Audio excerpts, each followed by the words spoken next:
সকালের জলখাবার, সন্ধ্যার জলখাবার অথবা টিফিন বক্সের জন্যও বানাতে পারেন এই সুন্দর হেলদি টেস্টি রেসিপিটা। যার জন্য আমি এখানে নিয়েছি ভুট্টা, যার মধ্যে সুইট কর্ন আর এখন যে ফ্রেশ কর্ন পাওয়া যাচ্ছে ২ রকমই আছে। সেগুলোকে ভালো করে আমি সিদ্ধ করে নিয়েছি। এখন একটা বড় পাত্রের মধ্যে কিছুটা সিদ্ধ করা আলু গ্রেট করে নেব।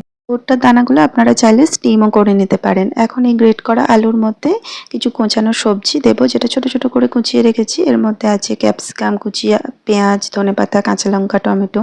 এখানে একটু বিট, গাজর ছোট ছোট করে কেটে বা গ্রেট করেও দিতে পারেন।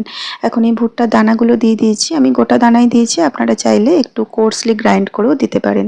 বাইন্ডিংয়ের জন্য দিয়েছি 4 থেকে 5 চামচ মতো বেসন।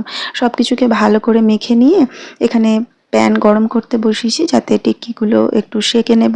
তো এখন হাতে তেল একটু মেখে নিয়ে তারপর এখানে কিছু মশলা অ্যাড করব। মশলার মধ্যে আছে নুন মেনলি, তার সাথে আছে গোলমরিচের গুঁড়ো আর ভাজা মশলা।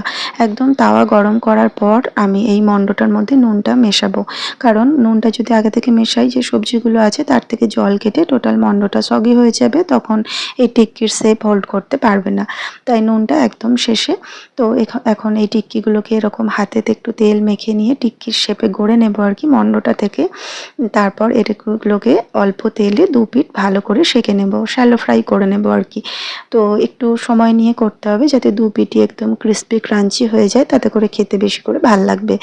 এখন এগুলোর চাটনি, সস বা টক দইয়ের সাথে পরিবেশন করলে খেতে ভীষণ ভালোও লাগে আর ভীষণ হেলদি একটা অপশন। তো কেমন লাগলো রেসিপিটা আপনারা অবশ্যই জানাবেন। আর দেখার জন্য এতক্ষণ অনেক ধন্যবাদ।